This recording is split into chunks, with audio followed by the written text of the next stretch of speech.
औज़ुबिल्लाहिमिनश्शैतानिर्रजीम बिस्मिल्लाहिर्रहमानिर्रहीम। प्रोग्राम दो टोक के साथ मैं हूं आपका मेज़बान मोहम्मद अली। नाजरीन, कल दाना डालने की एक भरपूर तैयारी पाकिस्तान की सोने की चिड़िया को एक वाज़े तौर पर की जाने वाली है। और साथ ही साथ आपको बताएं कि कल इमरान अहमद खान नियाज़ी साहब, हमारे प्यारे प्राइम मिनिस्टर साहब, कराची का रुख कर रहे हैं। अब कहीं पर उनके आने पर तनकीद है और कुछ लोग उनको यहाँ आने पर वेलकम कर रहे हैं। कुछ लोग कहते हैं कि वजीर आजम इमरान अहमद खान नियाज़ी साहब को कराची में पैदा होने वाली सैलाबी सूरत हाल के अगले ही दिन कराची का दौरा करना चाहिए था। और जिसने ये स्टेटमेंट दिया है उनका नाम भी मैं लेता चलूं, वो तर्जुमान है मुस्लिम लीग नून की मरियम औरंगजेब साहिबा। उन्होंने कहा कि इमरान खान साहब को कराची का रास्ता दिखाने के लिए शहबाज शरीफ साहब को पहले कराची का रुख करना पड़ा। अब इस बात में कितनी सदाकत है, आने वाले वक्तों में ये बातें वाज़ेह होंगी। दूसरी बात, कराची के लिए एक बड़े पैकेज का ऐलान प्राइम मिनिस्टर इमरान अहमद खान नियाज़ी साहब की जानिब से किया जाएगा। ये बात मुतवक्के है, ये बात ज़राए बताते हैं कि 1000 अरब तक का पैकेज कराची वालों के लिए नसीब हो सकता है।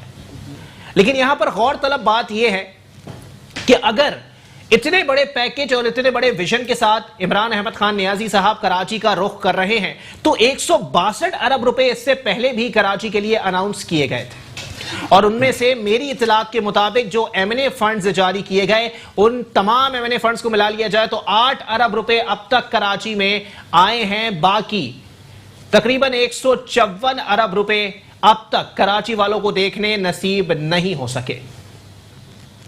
आया आने वाले वक्तों में क्या सूरत हाल सामने आने वाली है, क्योंकि बिलावल भुट्टो जरदारी साहब ने भी आज खुदा के लिए उन्होंने ये बात वाजे की और उन्होंने वाजे तौर पर अल्लाह को हाजिर नाजिर जानकर यह बात कही होगी कि जी वफाकी हुकूमत अब कराची में संजीदा दिखाई देती है।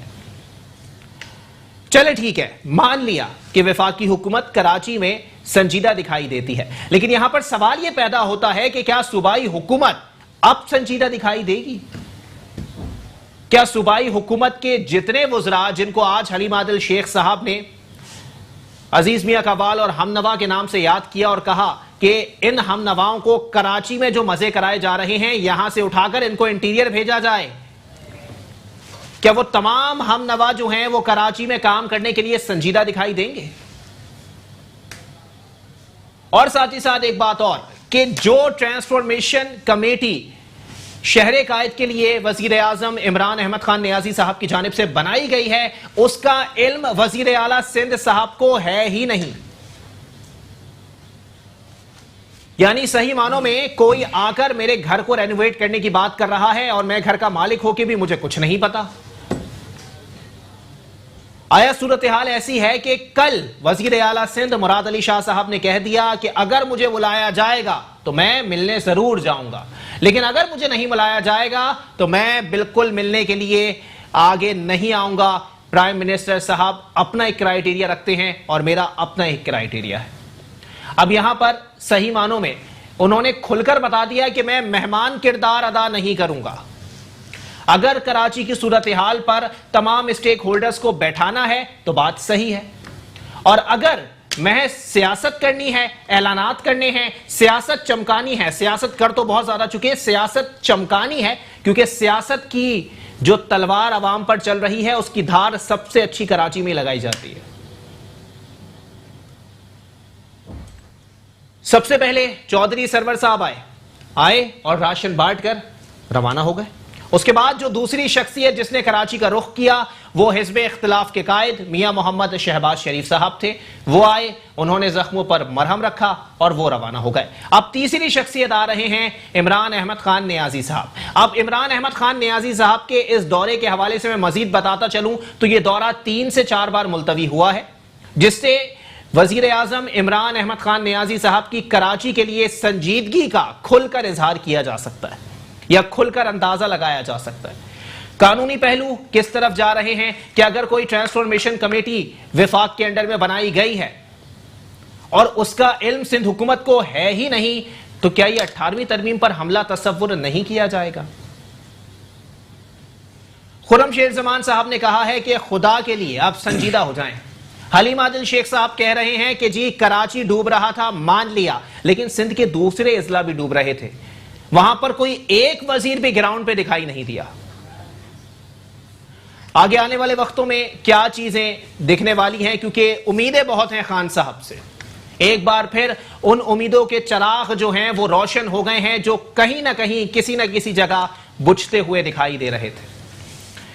इसी पर बात करेंगे। हमारे साथ मौजूद हैं, पाकिस्तान तहरीक इंसाफ से आपका ताल्लुक है, शाहिद खान साहब। बहुत शुक्रिया शाहिद भाई, आपने अपना कीमती वक्त इनायत किया। जबकि एनालिस्ट और law expert advocate Liaquat Ali Gabol sahab मेरे साथ मौजूद हैं। बहुत शुक्रिया एडवोकेट साहब, आपने भी अपना कीमती वक्त इनायत किया। जबकि पाकिस्तान पीपल्स पार्टी से मुझे शिराज अब्बासी साहब ज्वाइन करेंगे आपसे कुछ देर बाद। शाहिद भाई, गुफ्तगू का आगाज मैं आपसे करूंगा। सर, इमरान खान साहब से बड़ी उम्मीदें हैं, मुझ समेत जो कराची का दुख दर्द रखता है ना, उसका इमरान खान साहब से एक अलग रिश्ता है सर, और उस रिश्ते के बलबूते पर उम्मीदें भी ज्यादा हैं। क्या लगता है सर, ये जो 800 अरब या 1000 अरब का पैकेज लेके आ रहे हैं, ये वाकई कराची वालों को मिलेगा? ये वही चवल साबित होगी जो 162 अरब की मारी गई थी? बहुत शुक्रिया अली भाई आपका, मेट्रो न्यूज़ का। सबसे पहले तो कल एक सानिया हुआ है केमाड़ी के अंदर, और उसमें लोग शहीद हुए हैं। मैं अल्लाह ताला उनको जन्नतुल फिरदौस जो है ना आला मकाम दे अल्लाह ताला उसको, और जो ज़ख्मी हुए अल्लाह ताला उनको तंदुरुस्ती अता फरमाए। आमीन। अच्छा जी, आपने बात की कि 162 अरब रुपए और 154 अरब रुपए, आपने बड़ा ज़बरदस्त उसका तखमीना लगाया। मैं आपको बात बता दूं, पहला वज़ीर आज़म पाकिस्तान का होगा जो इंशाअल्लाह कराची का दर्द रखते हुए वो सूबा जो 18वीं तरमीम की बंदूक को इस्तेमाल करते हुए कराची के कमीशन और कराची का जो 90% रेवेन्यू हासिल करता है उनके जेबों में जाता है। जिन्होंने हजार बसों के वादे किए थे, 10-10 हज़ार बसों के, और एक बस भी यहाँ पे नहीं चला, कराची को लावारिस छोड़ा, उस कराची का इनको दरअसल पीपल पार्टी जो है इसको पीपल पार्टी को वोट नहीं देती कराची, इसलिए ये उनका बदला लेना चाहती है। अच्छा। और कराची को तबाही की दहाने पे लाया है। वजीर आजम साहब पाकिस्तान इमरान अहमद खान नियाज़ी साहब पहला वजीर आजम पाकिस्तान का होगा इंशाल्लाह, जो 800 से 1000 अरब रुपए का जो बजट है वो इंशाल्लाह कराची को देंगे। और ये जो प्लान है हमारा कराची कैसे का देंगे, मैं बता, कोई प्लानिंग होनी चाहिए ना सर, या सिर्फ कागजों में लिख दिया जाएगा कि 1000 अरब दे दिए और आवाम बोलेंगे दिएगा? ये कल इंशाल्लाह ऐलान करेंगे, वो भी तफसील आपको इंशाल्लाह हम देंगे। अच्छा। जब इस कराची को यहाँ पे 40 साल से हुकूमत करने वालों ने लावारिस छोड़ा, वही तहरीक इंसाफ जो 2 साल से सिर्फ और सिर्फ कराची में तहरीक इंसाफ को वोट मिले, अंदरूनी सिंध की बात मैं नहीं कर रहा हूँ, वही तहरीक इंसाफ आई और उसको कराची का इंशाल्लाह मैं आपको बताता हूँ कि ये जो 5 साल है जो गुजरे 50-60 साल थे, ये उससे बेहतर होंगे इंशाल्लाह। अच्छा, ये जो 5 साल हैं ये पिछले 50 सालों से बेहतर होंगे। क्या लगता है सर, 5 सालों में 50 साल का गंदा आप साफ कर देंगे कराची से? जी, कोशिश तो करेंगे, मुकम्मल तो मैं नहीं कह सकता, लेकिन जितना गंद यहाँ पे 40-50 सालों से जो इधर के ठेकेदारों ने, कमीशन खोरों ने, मिस्टर 10%, मिस्टर 20%, और जो यहाँ पे जो ठेकेदार बनते थे जो पंजाब में हुकूमत करते थे और कल आए तस्वीरें लेके, बहाना उसका बिलावला उसका वहाँ पे डीलिंग थी। अच्छा। लेकिन जी कराची को बहाना बना के कि जी मैं बहुत बड़ा दुख दर्द हूँ, वहाँ पे भी बूट पहनते हैं और काम शाम कोई नहीं होते। देखो, कराची का दुख दर्दने वाला सिर्फ और सिर्फ तहरीक इंसाफ है। अल्हम्दुलिल्लाह पहली बार ऐसे हुआ है जो आप कह रहे हो ना कि 162 अरब रुपए, जी जी, 162 अरब रुपए पे जो सिर्फ पहले ऐलानात होते थे, जी जी, पहले तकरीरों में होता था कि भाई इधर तो इमरान खान साहब ने भी ऐलान ही किया, अमली तो इकदामात नहीं बनाऊंगा, और पता नहीं 500 एयरपोर्टों का ऐलान करके जो है ना ये होता था। वजीर आजम ऐसे होते थे, जो वाहिद वजीर आजम है जिसने ऐलान किया है और दिए भी है पैसे।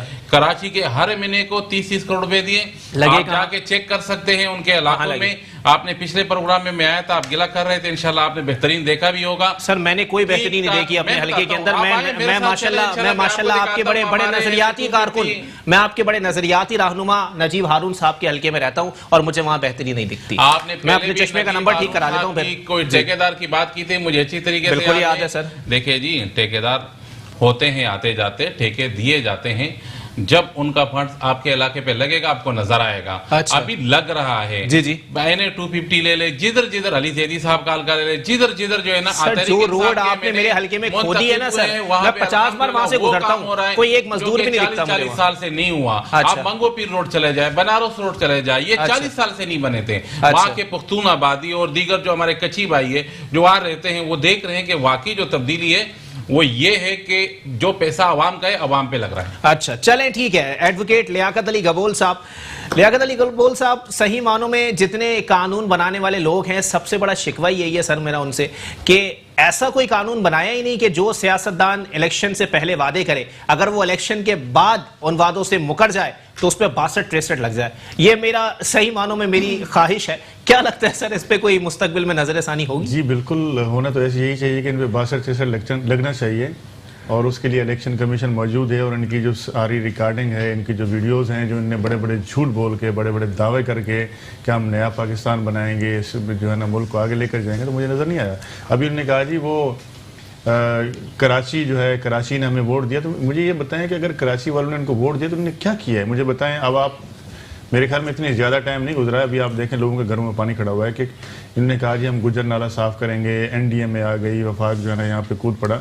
तो मुझे ये बता दें कि इन्होंने क्या किया है 2 साल के अंदर। तो मुझे तो ऐसा कोई जो है डेवलपमेंट नज़र नहीं आया कि वफाकी हुकूमत ने जो ये कह रहे हैं 30-30 लाख रुपए फंड दिए है मैंने उसको, तो कोई ऐसा 30 करोड़ रुपए 30 करोड़ रुपए अगर दिए हैं, 30 करोड़ रुपए दिए हैं, तो उसका क्या जो है ना इन्होंने डेवलपमेंट किया है? कौन से आपको ब्रिज बन गए हैं, लोगों के रोड्स बन गए हैं, गलियां ठीक हो गई हैं? जाएं बनारस चले जाएं, आप देख लेंगे। अरे भाई आप बनारस की बात करें, पूरा कराची की बात करें, कराची की बात कर रहा हूँ, पूरे कराची की बात करें। इनके भी बुनियादी हकूक हैं, इनके भी जो है ना वो राइट्स हैं कि अब आपके जगह वफाक जो रियासत जो होती है वो एक माँ होती है, आपके जो ये शहरी हैं, ये सारे बच्चे हैं, उसकी जिम्मेदारी बनती है कि हर शहरी को जो है ना बुनियादी हकूक, उसके जो राइट्स बनते हैं उसको दें। जो ना आपने हर जगह पानी बिजली देना है, आपने रोजगार देना है, आपने रोड देने हैं। आप जो है ना सिर्फ केमाड़ी और बनारस की बात कर रहे हैं, आप पूरे कराची की बात करें। जो ना क्या वो पाकिस्तान के शहरी नहीं है क्या? उनने अगर आपको वोट नहीं दिया, आप इक़्तिदार के अंदर आ गए, तो आप उनका भी काम करें। जो ना तो मैं समझता हूँ कि मुझे जो है वफाकी हुकूमत जब से आई है, सिंध हुकूमत हम देख रहे हैं कि वो तो कुछ ना कुछ करते हुए आ रहे हैं। जो ना अभी सैलाब के अंदर भी आपने देखा जो ना, तो मैं समझता हूँ कि लोगों को मायूस किया है। ये सिर्फ कराची की बात करें, मैं पूरे पाकिस्तान की बात कर रहा हूँ। हर जगह के ऊपर जो है लोग जो है रो रहे हैं, लोगों के पास रोजगार नहीं है। जब से एक ये तो आए हैं, इनने पता नहीं लॉकडाउन ऐसी जो है ना वो हुकूमतें गिराई, लॉकडाउन किए, दुनिया में इमरान खान लॉकडाउन लेकर आए। उसके बाद क्या हुआ? उसके बाद क्या हुआ? मेरे ख्याल में जब से जो है इनकी गवर्नमेंट आई है, उसके बाद से लॉकडाउन में आज तक फंसे हुए हैं। अब लॉकडाउन से निकले हैं तो अब बारिश दुनिया तारीफ कर रही है पाकिस्तान के वज़ीर आज़म इमरान खान का, हम नहीं मान रहे हैं, दुनिया कहती है। क्या दुनिया तारीफ करिए? लोग भूख से मर रहे हैं, कराची की बात है। आप मुझे बताएं कि आप कोरोना की बात की तो मैं इनको भाई को जरा बता दूं, मेरे भाई कौन सा कोरोना में बेहतरीन कौन सी आपकी मैशत बेहतर हो गई है? कौन सी मैशत आपकी बेहतर हो गई है? क्या आपने लोगों को रोजगार दे दिया, लोगों को यूनाइटेड बेहतर कर दिया? आप लोग जो ना इनका देख ले आप कितने फिगर है रोजाना का सर, और पाकिस्तान की स्मार्ट लॉट यही पहले IMF की रिपोर्ट पढ़ी है सर आप लोगों ने, या वर्ल्ड बैंक की कोई रिपोर्ट आपने पढ़ी है सर? वर्ल्ड बैंक की रिपोर्ट के मुताबिक एशिया के अंदर तीसरे नंबर पर पाकिस्तान आएगा और एशिया में आगे आने वाले वक्तों में 90 लाख अफराद बेरोजगार हो जाएंगे। स्ट्रेटेजी मुझे सवाल कर रहे हैं जी? नहीं आपसे कर रहा हूं। देखिए मेरी बात सुने, ये पाकिस्तान में तो आपकी हुकूमत है। मैं पहले आपको कह चुका हूं कि इंशाल्लाह जो 40-50 साल होंगे ना, वो इससे ये 5 साल बेहतर होंगे। अच्छा इंशाल्लाह आप देख रहे हैं अभी जो ये कहते हैं जी पुराने वादे, और पीपल पार्टी ये कुछ ना कुछ करती रहती है। पीपल पार्टी का मैं कहता हूं एक ये स्पाई है और एक अभी आने वाले हैं। इन दोनों का मैं जवाब दे दूं कि तहरीक इंसाफ वाहिद पार्टी है जिसने इस मुल्क के लिए जो है ना सोचा। अच्छा KPK में जाए गरीब आदमी के लिए जो 10 लाख रुपए से लेके 50 लाख रुपए से 10 लाख रुपए के सेहत कार्ड दे रहे, और वहां पे लेकिन सर एक मिनट गरीब आदमी की सुनवाई हो रही है यहाँ। देखिए आपने सेहत इंसाफ कार्ड शुरू किया, मैं आपको खराज तहसीन पेश करता हूं, ठीक है? आप लोगों ने एहसास प्रोग्राम शुरू किया, मैं आता हूं सर, मैं आपको खराज तहसीन पेश करता हूं। लेकिन सर एक बात मुझे बताइएगा, बेरोजगारी बढ़ गई, सही मानों में महंगाई बढ़ गई, लोग बेरोजगार हो रहे हैं, लोगों के कारोबार तबाह हो रहे हैं, मईशत इस दहाने पे आ गई है। जो अच्छा किया है वो PTI ने किया है, जो बुरा किया है वो माजी की हुकूमतों ने। अब मैं इसको क्या बोलूं? अली भाई मैं बताता हूं, माजी ये जो हम जो आज भुगत रहे हैं ना, ये माजी की हुकूमतों का भुगत रहा है। ये पीपल पार्टी का करा दराया है, ये मुस्लिम लीग नून का करा दराया है। अच्छा। अगर ये मुल्क का बेड़ा नहीं करते, मुल्क को लूटते नहीं, अच्छा। बम्बीनों के टिकटों वाला अगर इधर आज पाकिस्तान का अमीर तरीन आदमी बन सकता है, और जो कि एक बट्टी चलाने वाला आदमी स्टील मिल का, पाकिस्तान का भी स्टील मिल था, उसका बेड़ा गर्क कर लिया, अपना स्टील मिल का जो है ना वो आसमान पे पहुंचा दिया। चले ठीक है, ये कहीं और निकल गई गुफ्तगू। जरा मुझे ब्रेक के लिए कहा जा रहा है, ब्रेक के बाद प्रोग्राम को यहीं से कंटिन्यू करेंगे। कुछ और सवालात भी हैं और पाकिस्तान पीपल्स पार्टी से भी हमें उनके तर्जुमान ज्वाइन करेंगे। उसके बाद प्रोग्राम को यहीं से कंटिन्यू करते हैं। देखते हैं कि सही मानों में सिंध हुकूमत ने जो स्टेटमेंट दिए हैं वो उस पर स्टैंड करते हैं या अब भी कोई ना कोई इब्हाम या कोई ना कोई तशवीश मौजूद है। एक ब्रेक के बाद वापस आते हैं। वेलकम बैक नाज़रीन, प्रोग्राम के सिलसिले को आगे बढ़ाएंगे। शाहिद खान साहब, जनाबे वाला बताइएगा, कुछ कह रहे थे सर आप, क्या आप मजीद कुछ बताएंगे? कुछ लोगों ने स्टील मिल तबाह करके अपनी स्टील मिल बना ली है।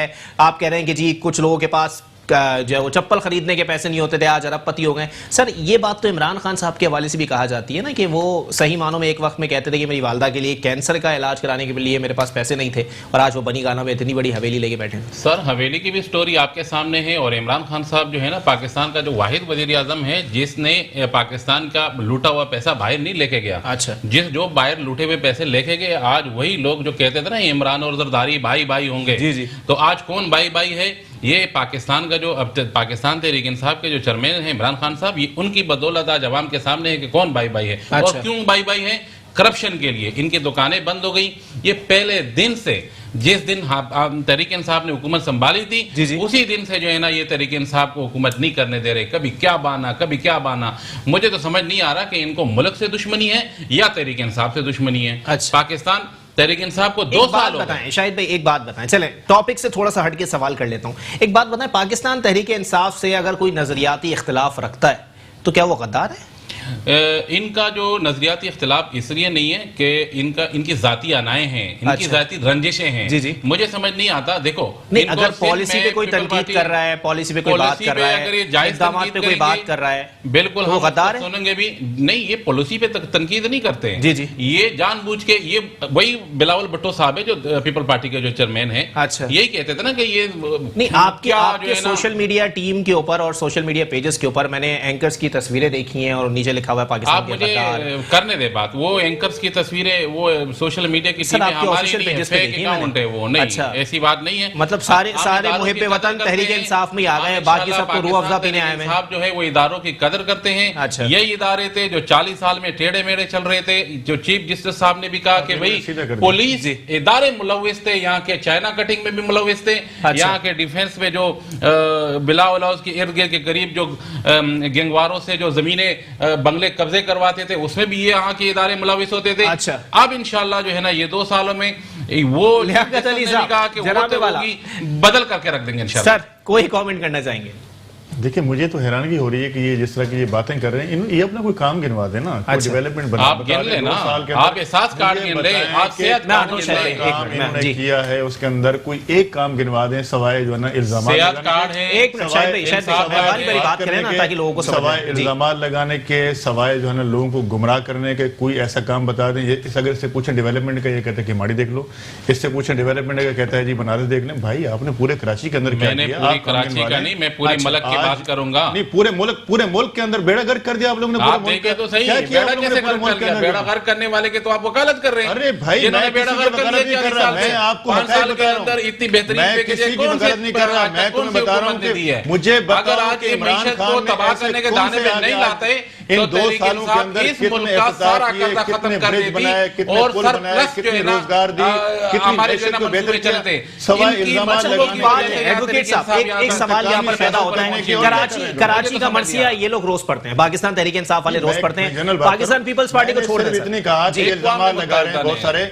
मैंने कहा इल्जाम लगाने के बजाय आप अपनी कारकर्दगी बताएं, आप इक़्तिदार के अंदर एक बात बताएं, आवाम को बताएं कि आप रूट क्या है, आप क्या करना चाहते हैं। अच्छा, आप पुरानी बात नहीं बैठे। चलें ठीक है, एडवोकेट लियाकत अली साहब एक कानूनी पहलू देख लेते हैं ना, आप दूसरे पे डाल रहे हैं जी, फलाना ये किया, फलाना ये किया। चलें ठीक है, लियाकत अली साहब ये बता दें सर, देखें सही मानो में पाकिस्तान तहरीक इंसाफ की मैं बात कर लूं और एमकेएम पाकिस्तान की बात कर लूं, ये दोनों मिलकर जो है ना कराची के ऊपर भरपूर मरसिया खानी कर रहे हैं। लेकिन सर एक बात मुझे बताएं, वफाकी हुकूमत का 140 का निफाज कराची में हो सकता है?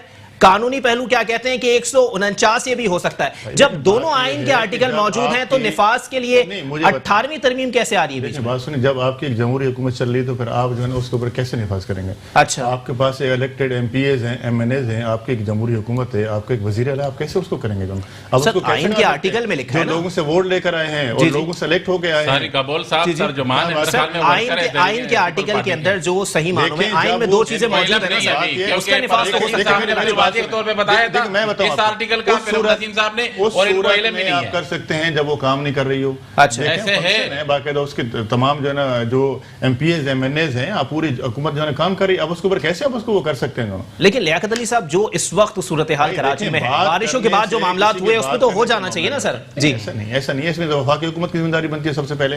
आज आपका पूरा कराची डूब गया, पानी से भर गया। कैसे सर? वजीर बल्दियात 18वीं तरमीम के बाद सारे इख्तियारात सिंध हुकूमत के पास है ना। वफाक क्या कर रहा है? अच्छा, वफाक क्या कर रहा है? वफाक की भी तो जिम्मेदारी बनती है। आज आप बता रहे हैं, आपने खुद बताया अभी इंट्रो के अंदर 3 दफा इमरान खान साहब जो है दरमियानी बात करेगा, लेकिन मैं दरमियानी बात कर रहा हूं, मैं दरमियानी बात कर रहा हूं, पहले दरमियानी बात कर रहा हूं, मैं दरमियानी बात कर रहा हूं। पता नहीं ख्वाबों में क्या, मेरी बात मैं दरमियानी बात मैं आ रहा हूं शायद भाई। देखिए आपने खुद बताया कि 3 दफा पता नहीं है ना कि मैं इनको करेक्ट करूं। सुनिए, 3 दफा इमरान खान इनको सुबह इनका दिहाड़ियां ये लगाए, पीपल पार्टी का काम आपके वफाक करे, ये सिर्फ माल कमाएं।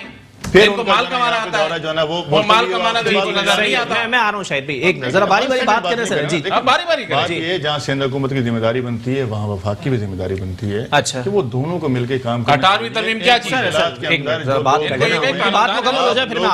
रिलीफ फराम करें, जो कि वफाकी हुकूमत रिलीफ फराम करने में नाकाम रही है। सही, जो भी काम करते हैं दूसरे मुखालफिन पे तनकीद करते हैं। भाई आप काम करो, आप काम दिखाओ लोगों के ऊपर। आप कहते हो जी फलां ने ये किया, 10 साल में ये किया, 20 साल में, दुनिया तारीफें कर रही है। आप अपना चेक तो करें, बनाओ। सही, अक़वाम मुत्तहिदा ने बिलियन हमारे ये पाकिस्तान के लिए 17 पॉइंट दिए थे, 13 पॉइंट पाकिस्तान। एक बात मुझे बता दें, मेयर कराची साहब अभी कुछ अर्से पहले ही सुबुकदोश होके गए, कुछ दिन पहले, ठीक है। सिंध हुकूमत ने कराची में काम नहीं किया सर, मान लें इस चीज को। वजीर बल्दियात साहब विजिट जरूर करते हैं, लेकिन अमली तौर पर उनके पास भी कुछ नहीं है। विफाक सही मानों में ऐलान करती है, इंप्लीमेंट नहीं करती। कराची का शहरी देखे किसकी तरफ सर, ये बताते हैं आप मुझे। ये वफाक की तरफ देखे, इस हुकूमत जो है ना सूबे में लूट मार इन्होंने करनी है और वफाक करेगा, वो रियासत पाकिस्तान की तरफ देखेगा। चाहे वो सिंध गवर्नमेंट हो या वफाक हो, दोनों की जिम्मेदारी बनती है कि वो दोनों काम करेंगे। चलो जी शाहिद भाई। सर ये देखिए, मेरे शाह गबोल भाई तो पीपल पार्टी के वर्कर हैं।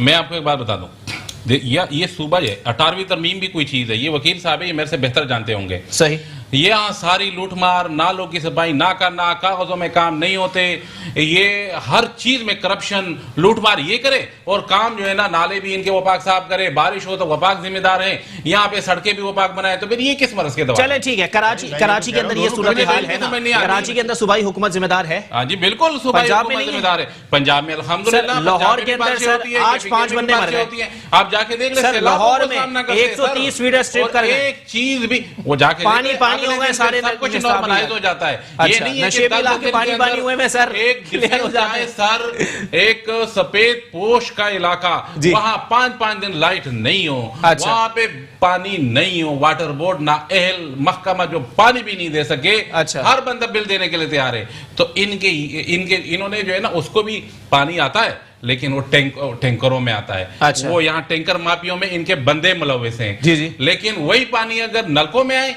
नलकों में पानी नहीं है। मैंने बात की, मैं ये कह रहा हूँ, एमएनए कौन है? तो वाटर बोर्ड स्टेक तो आपके पास है ना सर, किसके आता है वाटर बोर्ड? सर स्टेक तो आपके पास है ना? स्टेक नहीं, यहाँ मैं कहता हूँ आपने एमएनए की बात की ना सर, एमएनए तो 12 एमएनए आपके पास है सर, अभी आपने कहा। सर मैंने एमएनए की बात नहीं की, मैंने वाटर बोर्ड की बात की कि जो पानी टैंकर के जरिए आवाम को पहुंच सकता है महंगे दामों, वो नलकों में क्यों नहीं जा सकता? आप जाए इलाकों में लोग मर रहे, पानी नहीं है, इनके बुनियादी मसाइल, नाले पर क्यों इतना पानी 10-10 दिन से कराची से नहीं निकला? उसकी वजह यह है सिर्फ कागजों में इन्होंने नाले साफ किए, बाकी तो हुए नहीं। चले इस पे सवाल बनता है सर, 162 अरब रुपए का सवाल मैं किसी पाकिस्तान तहरीक इंसाफ वाले से करूं ना, तो वो कहते हैं जी MQM को हम नहीं दे सकते, इत्तेहादी हैं लेकिन चोर हैं। ठीक है, सिंध हुकूमत तो है ही चोर, करप्ट है, सारा पैसा खा जाएंगे। सर कल जो पैकेज का ऐलान होने वाला है, ये किसको देंगे आप? इंशाल्लाह जो प्राइम मिनिस्टर साहब ऐलान करेंगे, जी। और जो हमारे जो ऐलान होके किसी को दिया भी तो जाएगा ना काम करने के लिए। इतना आपको बता दूं कि इसी कराची के लिए 800 से 1000 अरब रुपए आज तक किसी प्राइम मिनिस्टर ने किसी ने नहीं किया सर, देंगे ये किसको? कराची पे लगेगा। कैसे? और 5 साल 3 साल कैसे बाद हम लगेगा? आपको किसको दिखाएंगे देंगे? कि कराची कौन सी कराची है। देखिए सर, मुस्तफा कमाल साहब ने कराची बनाया, इनसे नहीं होगा जब ये नायल है। बात जाहिर सही। बात है, वो चले ठीक है, कराची वालों के लिए आप एक बात बता देना, कराची मुस्तफा कमाल साहब ने कराची को बनाया था? कोई नहीं बनाया। आधे मुस्तफा पैसे कमाल साहब ने कराची नहीं बनाया? नहीं, नेमतुल्लाह खान एडवोकेट साहब ने बनाया था। उनकी देखिए मेरी बात सुने ना, मुझे करने दे बात। मेरा पॉइंट ऑफ व्यू है, मेरे भाई है थोड़ा जज्बाती हो जाते हैं। पीपल पार्टी के वर्कर हैं, मेरी बात सुने, ये पीपल पार्टी के वर्कर हैं, इनको बोले जरा आराम से तहमुल से मेरी बात सुने। अच्छा। नेमतुल्लाह खान एडवोकेट साहब की पॉलिसियां थी, जी जी, उसको जो है ना उन्होंने कुछ फॉलो किया। अच्छा। अगर मुस्तफा कमाल साहब भी आधे पैसे लंदन नहीं बेचते और आप पूरे के पूरे पैसे यहाँ इंफ्रास्ट्रक्चर और नालों पे और इस पे बेहतरीन पॉलिसियों पे लगाते तो आज नाले बंद नहीं होते। अच्छा। ये सारा सिस्टम खुला होता। सर सही मानों में साहब को आप क्रेडिट पुल बनाए, मुस्तफा कमाल को ना दे। चले पुल बनाए, चले नेमतुल्लाह खान साहब भी मुशर्रफ साहब के दौर में ही थे ना, जो भी थे। सर 300 अरब रुपया आया, पार्टी के सर नहीं है। 300 अरब रुपया आया, ठीक है, मेयर को दिया गया, मेयर ने काम करके दिखा दिया कराची के अंदर। अब वो नेमतुल्लाह खान साहब हो, मुस्तफा कमाल साहब हो, हमें क्या काम तो हुआ ना कराची के अंदर।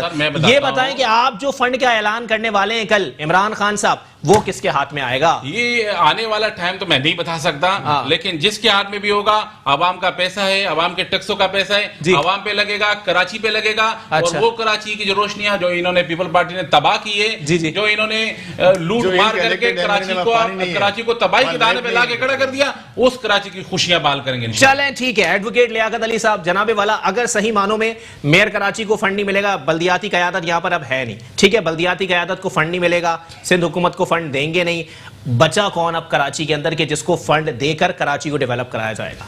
ऑप्शन क्या है? ठीक, ऑप्शन तो यही है, जो इलेक्टेड गवर्नमेंट है साहब जरा वही इसके ऊपर काम करेगी, उसी को फंड मिलेगा, जो इसमें एडमिनिस्ट्रेटर रहेगा वो काम करेगा।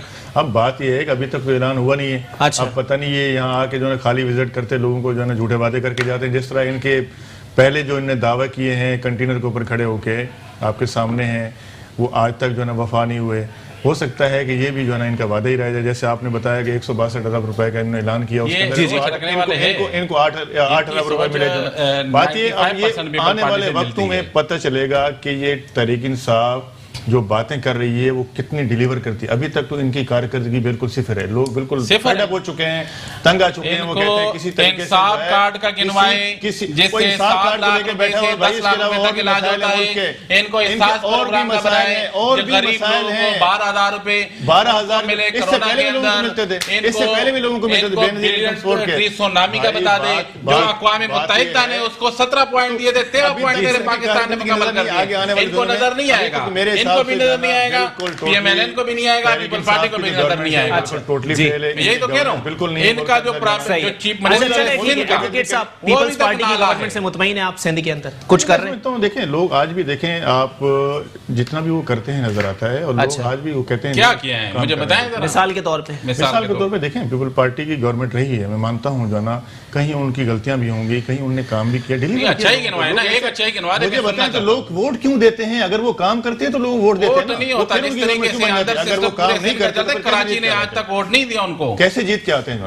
ये धांधली करके जीतते आते हैं मेरे भाई। यहाँ कराची में आज तक पीपल पार्टी को कराची ने वोट नहीं दिया, और उन्हीं की सजा ये कादर पटेल की सीट आप देख लें। कादर पटेल की सीट मुझे पता है किस तरीके की है, मेरे हल्के का।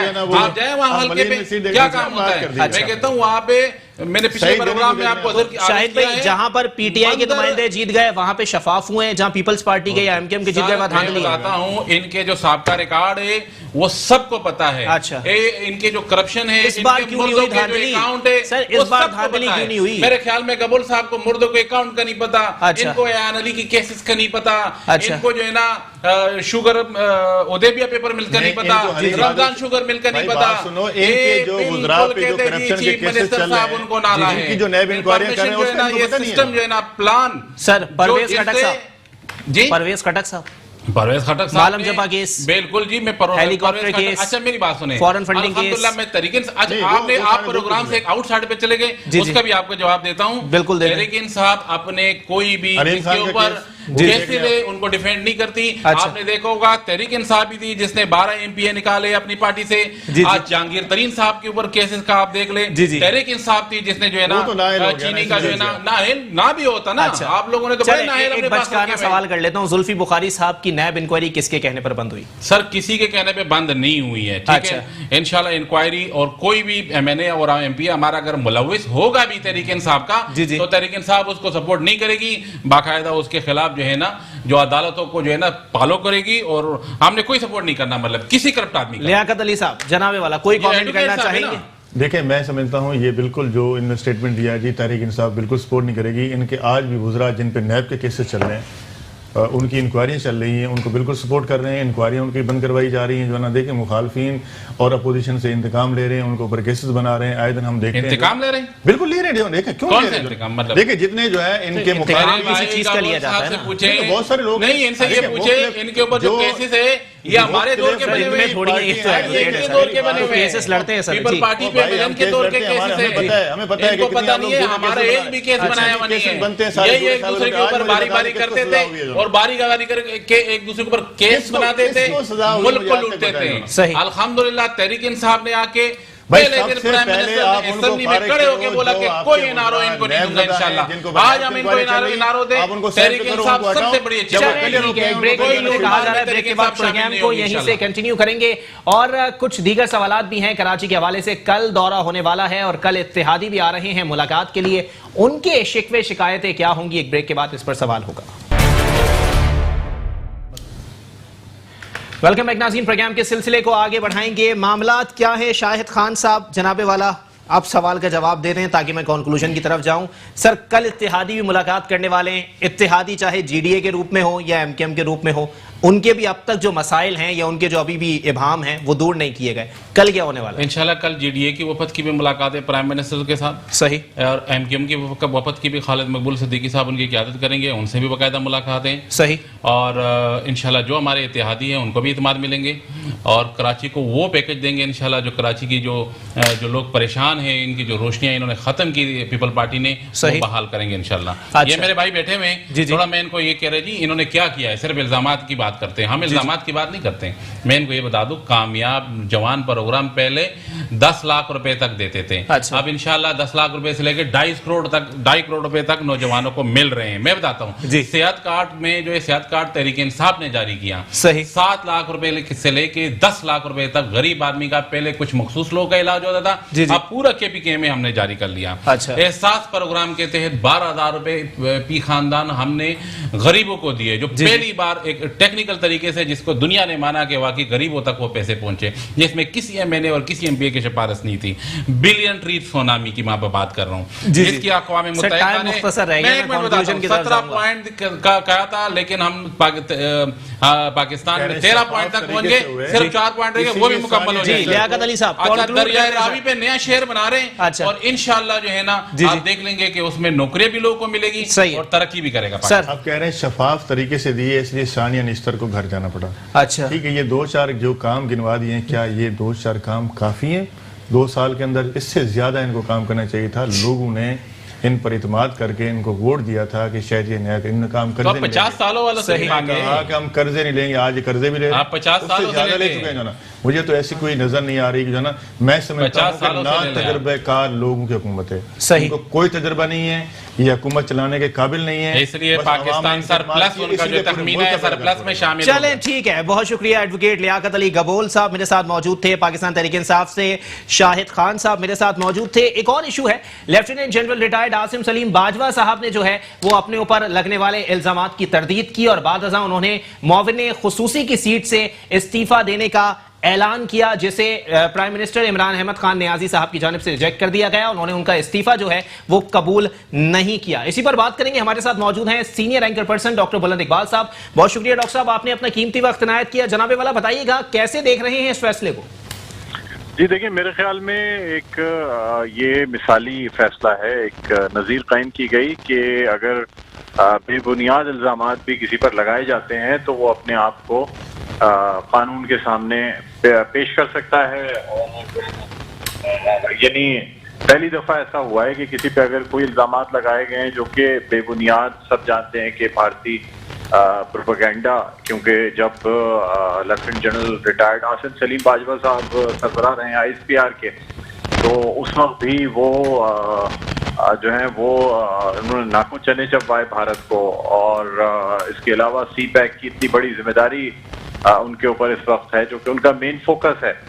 हमारे बदकिस्मती से कुछ लोगों ने उसको प्रोपेगेंडा करके और उसको गलत तरीके से उछाला गया, लेकिन आसिम सलीम बाजवा साहब ने जो है वो मुआविन खुसूसी जो है उस सीट से इस्तीफा देकर इस बात को साबित किया कि यानी एक इक्वालिटी लॉ की होती है ना, कि कानून सबके लिए बराबर है जी। तो ये एक बड़ी नज़ीर कायम की है। और मैं ये समझता हूँ कि हमारे मुल्क में तो लोगों को सजा हो जाती है, तब भी वो जब तक कि उन्हें बाकायदा सीट से हटाया ना जाए, कोर्ट ऑर्डर्स ना आए, लोग अपनी सीट नहीं छोड़ना चाहते। लेकिन फिर भी ये बहुत बड़ी मिसाल है कि अपने आप को कानून के सामने पेश किया है और अपने ओहदे से, जो कि मुआविन खुसूसी का ओहदा था, उससे इस्तीफा दिया, ताकि कोई भी अगर की जाए, कुछ भी की जाए, तो उसके लिए अपने आप को पेश कर दिया। अच्छा डॉक्टर साहब, सही मानों में अगर थोड़ा सा मवाजना कर लिया जाए दोनों केसेस के अंदर, तो अजीब सूरत हाल पैदा कर दी गई है। वो लोग जिन्होंने पाकिस्तान के लिए जंगें लड़ी हों, वो लोग जिन्होंने दुश्मन को नाको चने चबवाए हों, वो लोग जिन्होंने पाकिस्तान को सर्व किया हो, उनके खिलाफ भी फैसला आता है। कोई कहता है कि जी मुशर्रफ साहब को लटका दो, दूसरा इल्जाम आसिम सलीम बाजवा साहब पे लग जाता है, कोई जनरल कयानी साहब के ऊपर जो है वो इल्जामात की बौछार कर रहा है। ये समझ नहीं आ रहा कि कौन सी लॉबी पाकिस्तान में काम कर रही है। देखिए, बात यह है कि मोहम्मद अली, अगर आप समझे तो ये सारी साजिश तो हमारे दुश्मन मुल्क की जानिब से ही की जाती है ना, और वहां से लोगों को प्लांट करके, हमारे लोगों को इस्तेमाल करके इस किस्म का प्रोपेगेंडा कराया जाता है दुनिया को दिखाने के लिए। सही जाहिर सी बात है कि जो कुछ जिस तरह फौज का किरदार रहा, खास तौर पे भारत को नाको चने चबाने में, अभी ये जो हालात कशीदा थे इस दौरान और इससे पहले भी, तो दुश्मन मुख्तलिफ तरीकों से अपना बदला लेता है। तो आजकल चूंकि मीडिया का जमाना है और आसानी से प्रोपेगेंडा किया जा सकता है, किसी भी एक झूठे इल्जाम को लगाकर और उसको मीडिया पर उछालना, ये तो खास टैक्टिक है दुनिया को दिखाने के लिए। तो इसलिए ये सब किया जाता है, और मैं ये समझता हूँ कि बहुत सही जवाब आसिम सलीम बाजवा साहब ने दिया है इस्तीफा देके, कि जितने लोग जो बातें कर रहे थे और जितना प्रोपेगेंडा किया जा रहा था, मैं समझता हूँ कि वो सब जो है वो नलिफाई होगा इस इस्तीफे से। अच्छा डॉक्टर साहब, एक चीज और पूछना चाहूंगा कि जिन लोगों की जानिब से ये प्रोपेगेंडा किया गया है, सही मानों में इसको प्रोपेगेंडा ही कहेंगे, उन्होंने तरदीद कर दी है इस बात की। सर, क्या लगता है क्या कार्रवाई होनी चाहिए उन लोगों के खिलाफ जिन्होंने इस नहज पर पहुंचा दिया कि एक ऐसा बंदा जिसने आर्मी को सर्व किया हो, वो बंदा इस्तीफा देने पर मजबूर हो गया? डेफिनेटली कानून के हिसाब से इन लोगों के खिलाफ जो है ना वो कार्रवाई की जाएगी, और यानी इंक्वायरी भी होगी, तमाम चीजें होगी। लेकिन मसला ये है कि हमारे चूंकि जो कानूनी सिस्टम है वो थोड़ा डिटेल्ड है और टाइम कंज्यूमिंग है। इसकी अक्सर औकात जो है ना, बहुत से ऐसे लोग जो कि इन चीजों में इन्वॉल्व होते हैं, वो कानून की नजरों से बच निकलने में कामयाब हो जाते हैं। तो ये थोड़ी सी चीजें देखनी होगी। माजी में भी ऐसे कुछ केसेस या मीडिया की लापरवाही कह लें जो कि आए हैं, और उस पर बड़ी बातें की गई हैं और डिफेंड भी किया गया है। पिछले हुक्मरानों ने उन लोगों को डिफेंड भी किया है। तो अब तो लोगों के सामने भी ये बात क्लियर है, अदालतों से फैसले तो अपनी जगह या उनको सजा देना अपनी जगह, लेकिन लोग भी अब इस बात को जानते हैं कि कौन से वो लोग हैं जो कि मीडिया का सहारा लेते हैं और इन एक्टिविटीज में मुलव्वस है। और ऐसे लोगों की, यानी जिस वक्त ये तमाम चीजें शुरू की गई थी, तो बहुत से हलकों में साफ तौर पे कहा जाने लगा था कि जिस तरीके से जिन लोगों ने इस प्रोपेगेंडे को शुरू किया है, उनके अपने जो नाम है ना वो क्लियर नहीं है। यानी उनको आप गैर जानिबदार तौर पे साफत करते हुए नहीं कह सकते। किसी न किसी एजेंडे के तहत ही ये काम किया गया था और वो एजेंडा आप सबके सामने आ गया। अच्छा बुलंद इकबाल साहब, एक चीज और कि अगर सही मानों में कुछ लोग ऐसे हैं जिनको जो है वो मीडिया ओन नहीं करता या चैनल्स में उनकी नौकरियां मौजूद नहीं हैं, उन्होंने सोशल मीडिया का सहारा लेना जो है वो शुरू कर दिया है और सोशल मीडिया सही मानों में ऐसा प्लेटफॉर्म बन गया है कि जिसके हवाले से चाहे जो दिल में आए वो बक देता है वहां पे। सर, सोशल मीडिया पर भी थोड़ी सी लगाम होनी चाहिए। काफी हद तक तो लगाम दे दी गई है सोशल मीडिया को। देखिए, आप तो जाहिर सी बात है बाकायदा साइबर क्राइम विंग्स काम कर रहे हैं और अब इतना आसान नहीं है सोशल मीडिया पे। और दूसरी बात यह है कि अगर कोई ये समझता है कि सोशल मीडिया पे कोई चीज पोस्ट करके उसकी आइडेंटिटी, उसकी आईपी नहीं ट्रेस होती, तो अब तो मतलब बहुत आसान है शुरू से ही।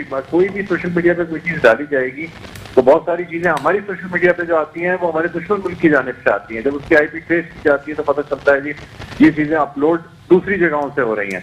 लेकिन कुछ लोग शायद अपनी हमारे मुल्क के लोग हैं वो कुछ चीजों को सीरियस नहीं लेते। वो सोशल मीडिया को भी अभी तक कोई भी चीज को बगैर तस्दीक किए आगे बढ़ाने का सबसे बड़ा प्लेटफॉर्म जो है सोशल मीडिया बन गया है।